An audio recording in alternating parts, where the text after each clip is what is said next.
కలిసి ఉంటున్నప్పటికీ కూడా ఏంటంటే మధ్య మధ్యలో గొడవలు అవుతూ ఉన్నాయి. ఇక ఇప్పుడు మేము కలిసి ఉండలేము అని చెప్పిండు. ఏ రకమైన గొడవ జరుగుతుంది?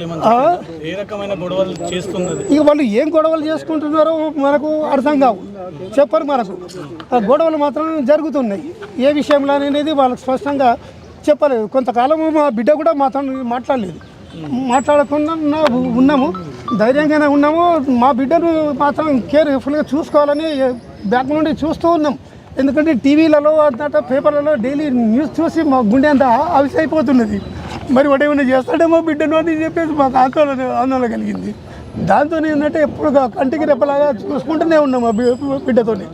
అయితే బిడ్డని ఏంటంటే మరి మేము వాళ్ళ వాళ్ళ అమ్మనాలతో వాళ్ళు మాట్లాడుతామంటే లేదు నాన్న నేనే మెయింటైన్ చేసుకుంటా, మీరు మాట్లాడుతారంటే నేను ఆత్మహత్య చేసుకుంటానన్నది. బిడ్డని ఆత్మహత్య చేసుకోవడం మాకు చూడలేము, నువ్వు ఎట్లనే ఉంటూ నువ్వు బతికుంటే చాలు, నేను వెనకకెళ్ళి మేము చూసుకుంటుంటాం బిడ్డని. మేము వాళ్ళకి ఎవరిని కూడా టచ్ చేయలేదు, వాళ్ళ జోలికి వెళ్ళలేదు. అదంతా ఇది 4 సంవత్సరాల నుండి సపరేట్ రూమ్ తీసుకొని ఉన్నారు. ఇక మొన్న 26 నాటి ఇట్లా మాట్లాడుకున్న తర్వాత ఇక నేను మాట్లాడేసేసి వెళ్ళిపోయిన తర్వాత మాతో మాట్లాడి ఆమె డ్యూటీకి వెళ్ళింది. డ్యూటీలో మేము న్యూస్ కూడా చూస్తున్నాము, ముఖం ఫేస్లో ఏమి విచారం ఉన్నట్టు కనవలేదు. మళ్ళీ నేను మా మనవరాల్ని కూడా అడిగిన, బిడ్డ ఎట్లా ఉన్నది అమ్మ అని అడిగితేలే అమ్మ హ్యాపీగానే ఉన్నది తాతయ్య, ఇక వాని పీడ విరుగుడు అయిపోయింది అనేది పాప కూడా అన్నది. ఇక మళ్ళీ నిన్న మార్నింగ్ పాపను స్కూల్కి పంపించేసింది. స్కూల్కి పంపించిన తర్వాత ఈమె డ్యూటీకి పోతున్నదని అనుకున్నాను. నేను ఇంట్లో ఉంటుందని నేను ఎక్స్పెక్ట్ చేయలేదు. డ్యూటీకి పోతుందని అనుకున్నాను. పాప అన్నది తాతయ్య నువ్వే తీసుకురా నన్ను స్కూల్కి వెళ్ళంటే నేనే పోయి 2:40కి నేనే స్కూల్కి వెళ్ళి పాపని ఇంటికి తీసుకొని వచ్చేసిన. ఇంటికి వచ్చే వరకు 4 అయింది. అయితే అప్పటికే నాకు టీఆర్ఎస్ భవన్ దగ్గర నుండి ఫోన్ వచ్చింది. టీఆర్ఎస్ భవన్లో నాకు షాప్ ఉన్నది, కండువాలది, బీఆర్ఎస్ కండువాల షాప్ ఉన్నది. కేసీఆర్ పార్టీ పెట్టిన రోజు నుండి నేను షాప్ పెట్టిన. భవనం కట్టిన తర్వాత నాకు సపరేట్ రూమ్ ఇచ్చిండ్రు, ఇప్పటికీ నాకు ఉన్నది. అయితే అక్కడికి వెళ్ళి ఫోన్ రాగానే నేను పాపకు బేటా నేను ఆ కండువాలు ఇచ్చేసి వస్తాను, నువ్వు ఇంట్లో ఉండని చెప్పేసి రామ్నగర్లో ఇంటికాడ దింపేసి నేను వెళ్ళిపోయినా. వాళ్ళకి పోయి ఇచ్చేసి తిరిగి వచ్చే వరకు 6 అయింది. 6 కాగానే తాతయ్య నాకు స్టేషనరీ కావాలా, వాళ్ళ క్లాస్మేట్ది క్లోజ్ ఫ్రెండ్ది 29th నాడు బర్త్డే ఉన్నది, తాతయ్య నాకు బర్త్డే గిఫ్ట్లు కొనియాలంటే ఆమెను తీసుకొని తార్నాక అక్కడ పెద్ద బుక్ షాప్ ఉంటుంది తార్నాకలో బ్రిడ్జ్ దాటగానే అక్కడికి వెళ్ళి అవి కావాల్సిన మెటీరియల్ కొనిచ్చుకొని షాపు నుండి డైరెక్ట్గా ఇంటికి వచ్చేసినాం.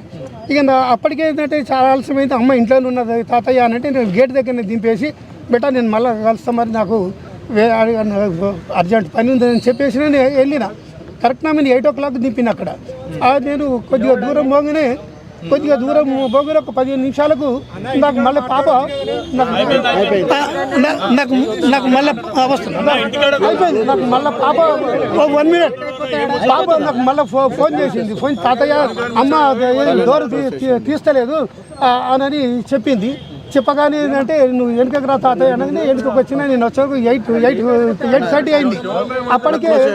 అప్పటికే అంటే ఇక నేను వచ్చే వరకే కింద ఉండే వాచ్మెన్ వాళ్ళు పైకి వచ్చిన తర్వాత వాళ్ళు దొబ్బుతో చేయలేదు.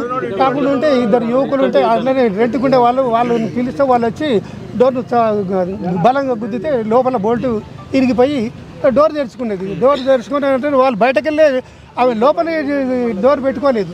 బయటకు వెళ్ళి చూడగానే శవం వేలాడుతున్నది అని వాళ్ళు భయానికి బయట ఉన్నారు. అప్పటికే నేను 8:30కి నేను కరెక్ట్కి వచ్చినా నేను పోగానే చూసే వరకు శవం వేలాడుతున్నది. అసలు ఊహ కూడా ఊహించలేదు అట్లా చేసుకుంటారని, ఆలోచించలేదు. అట్లా ఇట్లా కొద్దిగా అనుమానం వచ్చినా కానీ జాగ్రత్తలు తీసుకొని కాపాడుకునేవాడిని బిడ్డ.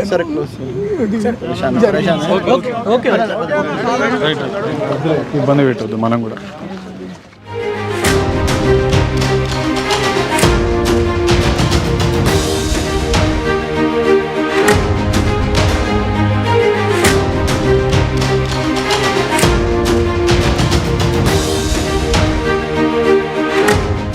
యాంకర్ స్వేచ్ఛ మృతిపైన పోలీసులు పెద్ద ఎత్తున ఆ తల్లిదండ్రులను కూడా ఫిర్యాదు తీసుకున్నారు, విచారిస్తున్నారు.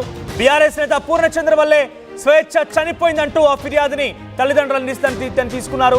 అయితే స్వేచ్ఛ గ్యాడ్జెట్స్ ని తన ఫోన్ని, ల్యాప్టాప్స్ని, ఇతరత్ర వస్తువులు మొత్తాన్ని కూడా పరిశీలిస్తున్నారు. స్వేచ్ఛ చివరి వాట్సాప్ మెసేజెస్ని కూడా పరిశీలిస్తున్నారు. ఎవరితో మాట్లాడింది, ఎవరితో చాట్ చేసింది, ఎవరితో ఫోన్ మాట్లాడింది, చివరిసారిగా ఏం జరిగింది అనే విషయం పైన ప్రస్తుతానికి పోలీసులు ఆరా తీస్తున్నారు. స్వేచ్ఛ సెల్ ఫోన్ని స్వాధీనం చేసుకున్నారు చిక్కడపల్లి పోలీసులు. స్వేచ్ఛ వాట్సాప్ చాటింగ్ ని పరిశీలిస్తూ ఉన్నారు. ప్రస్తుతానికి పూర్ణచందర్ ఇంకా పరారులోనే ఉన్నాడు. ఎక్కడున్నాడో కూడా తెలియడం లేదు. మరి 5 ఏళ్ల పాటుగా ప్రేమ వెంటపడినటువంటి ఈ బీఆర్ఎస్ పార్టీ నేత పూర్ణచందర్ ఒక్కసారిగా స్వేచ్ఛ మరణించడంతో ఎందుకు పరారీ కావాల్సి వచ్చింది, నిజంగానే తప్పేం లేకపోతే ఎందుకు పరారైపోయాడంటూ కూడా పోలీసులు కొంత అనుమానం వ్యక్తం చేస్తున్నారు. ఇప్పుడు కుటుంబీకులు అదే చెప్తున్నారు. కుటుంబీకులే కాదు, ఆ 13 ఏళ్ల చిన్న పాప స్వేచ్ఛ కూతురు కూడా అదే అడుగుతోంది. నిజంగా ప్రేమ అన్నావే, మరి ఏడబోయావు ఇప్పుడు ప్రేమ? మా అమ్మ చనిపోయింది, ఇప్పుడు ఎక్కడ పోయామంటూ కూడా ఆ చిన్న పాప కూడా అడుగుతోంది. మరి ప్రస్తుతానికి బీఆర్ఎస్ పార్టీ నేత పూర్ణచందర్ పరారులో ఉండడంతో ఒకసారిగా అందరూ పూర్ణచందర్ వైపే అనుమానం వ్యక్తం చేస్తున్నారు. పూర్ణచంద్రే వేధించి ఉంటాడు, పూర్ణచంద్ర ఏమైనా చేసి ఉంటాడన్న రకం కూడా అనుమానం వ్యక్తం చేస్తున్నారు. సో ఏదేమైనా కూడా అక్కడ జరిగినటువంటి సీన్ని తన తండ్రి కళ్ళ కట్టడిగా చెప్పుకొచ్చారు. మీడియాతో మాట్లాడుతున్నాక మీరు చూసారు. సో తను ఉదయాన్నే తన పాపని స్కూల్కి మంచిగా పంపించిందని, సాయంత్రం సమయంలో తాత రమ్మని చెప్పిందని, ఆ తర్వాత స్వేచ్ఛ తండ్రి వెళ్ళిపోయి స్కూల్ దగ్గర నుంచి స్వేచ్ఛ కూతురుని ఇంటికి తీసుకొచ్చాడని, ఆ తర్వాత ఇంటికి తీసుకొచ్చాడు కానీ తనకేదో పని ఉండడం వల్ల రామ్నగర్లోని తన ఇంట్లోకి, అంటే తల్లిదండ్రులు ఉండేటువంటి నివాసాన్ని తీసుకువెళ్ళిపోయి అక్కడ ఉంచేసుకున్నాడని, ఆ తర్వాత తన మనవరాలకి ఏదో గిఫ్ట్ కావాలి, ఫ్రెండ్ బర్త్డే ఉందంటే గిఫ్ట్ కోసం వెళ్ళి తీసుకొచ్చేసరికి సుమారుగా 8 గంటలైంది. ఆ తర్వాత స్వేచ్ఛ ఇంటి దగ్గర వదిలేశాను, కానీ నేను పైకి వెళ్ళలేదు. పైకి ఆ కూతురు వెళ్ళి చూసేసరికి అక్కడ డోర్ తలుపులు పెట్టున్నా, ఎట్టి పరిస్థితుల్లో ఎన్నిసార్లు దబాయించినా కొట్టినా అమ్మ డోర్ తీయడం తాత అని చెప్పి మళ్ళీ చెప్పడంతో తాత వెనక్కి తిరిగి వచ్చాడు. అంటే స్వేచ్ఛ తండ్రి వెనక్కి తిరిగి వచ్చి చూస్తే, ఆఖరికి వస్తే ఆ కొంతమంది యువకుల సహాయంతో డోర్ని బద్దలు కొట్టి చూస్తే స్వేచ్ఛ అక్కడ చాలా ఒక్కసారి డోలు బద్దలు కొట్టడంతోనే ఆ తండ్రికి గుండెలు పగిలిపోయాట. ఒక ఫ్యాన్కి ఉరివేసుకొని వేలాడుతూ కనిపించింది ఆ కూతురు. మరిన్ని అప్డేట్స్తో మా ప్రతినిధి పెట్రిషా సిద్ధంగా ఉన్నారు. పెట్రిషా, సో ఏంటి పోలీసు ఏ కోణంలో విచారిస్తున్నారు? ఇంతకీ పూర్ణచందర్ ఎక్కడ? పూర్ణచందర్ నాయక్ కోసం ఎటువంటి గాలింపు చర్యలు కొనసాగుతున్నాయి? పూర్ణచందర్ పైన పోలీసు ఎటువంటి అనుమానం వ్యక్తం చేస్తున్నారు? చివరిగా తన ఫోన్ని కూడా పోలీసు స్వాధీనం చేస్తున్నట్టు తెలుస్తోంది. దాంట్లో ఎటువంటి కీలకమైన డేటా బయటపడే అవకాశం ఉంది? స్వేచ్ఛ మృతి పైన వాళ్ళ తల్లిదండ్రుల స్టేట్మెంట్ చిక్కడపల్లి పోలీసులు రికార్డ్ చేయడం జరిగింది. ఒకవైపు వాళ్ళ తల్లిదండ్రులు కూడా పూర్ణచంద్రన్ కారణము, అతని వల్లనే మా పాప చనిపోయిందంటూ కూడా చిక్కడపల్లి పోలీసులకి వాళ్ళ తల్లిదండ్రులు కంప్లైంట్ ఇవ్వడం అయితే జరిగింది. ఒకవైపు స్వేచ్ఛ గ్యాజెట్స్ ఏవైతే మొబైల్ ఫోన్, ల్యాప్టాప్స్ ఇవంతా కూడా సీజ్ చేయడం జరిగింది. చివరిగా ఎవరు సార్ మాట్లాడింది, వాట్సాప్ చాటింగ్ అంతా కూడా ఇన్వెస్టిగేట్ చేస్తున్నారు పోలీసులు. అదే కాకుండా స్వేచ్ఛ తన డెత్ పైన కూడా అనేక అనుమానాలు వ్యక్తం అవుతున్నాయంటూ కూడా వాళ్ళ కుటుంబ సభ్యులు చెప్తున్నారు. ఇప్పుడే బాడీ కూడా ఇక్కడ నుంచి తమ ఇంటికి అయితే షిఫ్ట్ అయిన పరిస్థితి.